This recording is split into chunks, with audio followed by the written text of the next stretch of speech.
Amigos de Tecnificando el Agro, estamos arrancando un nuevo programa. Nos encontramos en la ciudad de Iguazú, en el norte de Misionero. Estamos respondiendo a una invitación que nos hizo la gente de APSA, que tiene que ver con una reunión de encuentro de partes interesadas con todo lo que tiene que ver con la conservación del medio ambiente. Vamos a ver la posibilidad de hablar con la gente de la empresa, pero también con muchos especialistas en el tema de conservación de biodiversidad, de masa forestal, de manera tal que veamos todo el trabajo que se está haciendo entre instituciones públicas y privadas para conservar y mejorar la salud ambiental de la provincia de Misiones. Estamos con el doctor Gustavo Zurita de la Universidad Nacional de Buenos Aires, uno de los disertantes hoy en esta reunión acerca de la preservación del medio ambiente. Me gustaría que nos cuentes un poco cómo realizás este trabajo con Alto Paraná en lo que tiene que ver con el monitoreo de fauna. Sí, esto se inició hace ya unos años y lo que a la Alto Paraná le interesaba era de alguna manera controlar o monitorear de qué forma sus actividades estaban impactando sobre la fauna nativa. Con ese objetivo empezamos este monitoreo. ¿Cuántos números o cuántas parcelas muestra tienen ustedes? Nosotros tenemos lo que llamamos sitios de muestreos, que tenemos unas 570 sitios de muestreo establecidos en la provincia, en las 230.000 hectáreas que tiene Alto Paraná. ¿Cuál es aproximadamente el número de especies o cuáles son las especies que ustedes estudian con este trabajo? Y estamos abarcando unas 180 especies de aves y unas 20 especies de mamíferos nativos, más algunos mamíferos que no son propios de la región, pero que usan las plantaciones, ¿no? Fue muy interesante la parte que dijiste cómo detectar el número de aves y me gustaría que lo comentes a nuestra audiencia.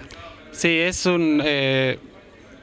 como les dije, trabajar con animales es complicado porque se mueven. Uno no puede venir al otro día y ver porque ya se fue.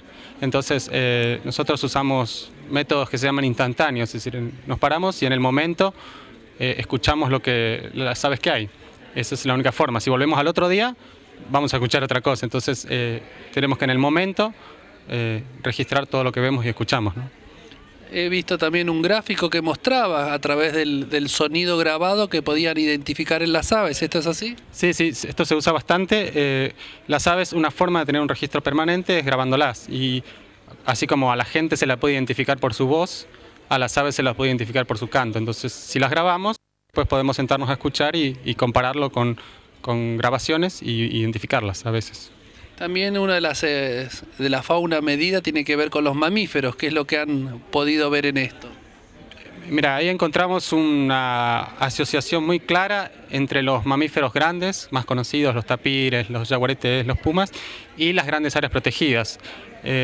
Parece ser que estas especies entran a las plantaciones, pero siempre desde el bosque, es decir, se mueven desde el bosque hacia la plantación en una determinada distancia y eventualmente vuelven. Es decir, requieren de estas grandes superficies de bosque para subsistir.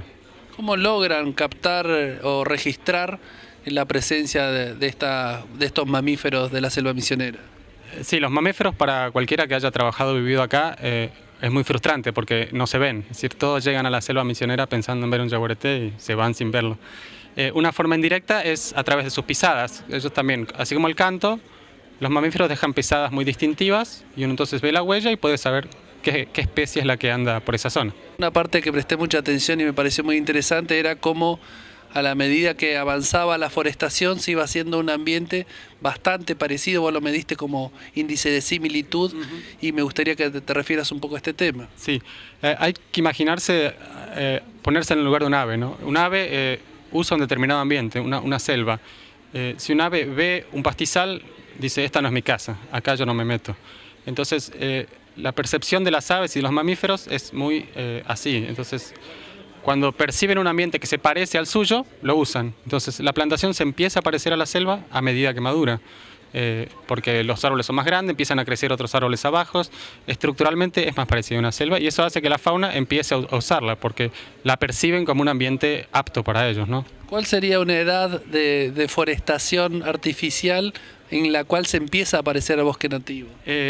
Normalmente, sí, en pino normalmente empieza a los 10, 11, 12 años y hasta ese momento las plantaciones son muy poco utilizadas por la fauna nativa.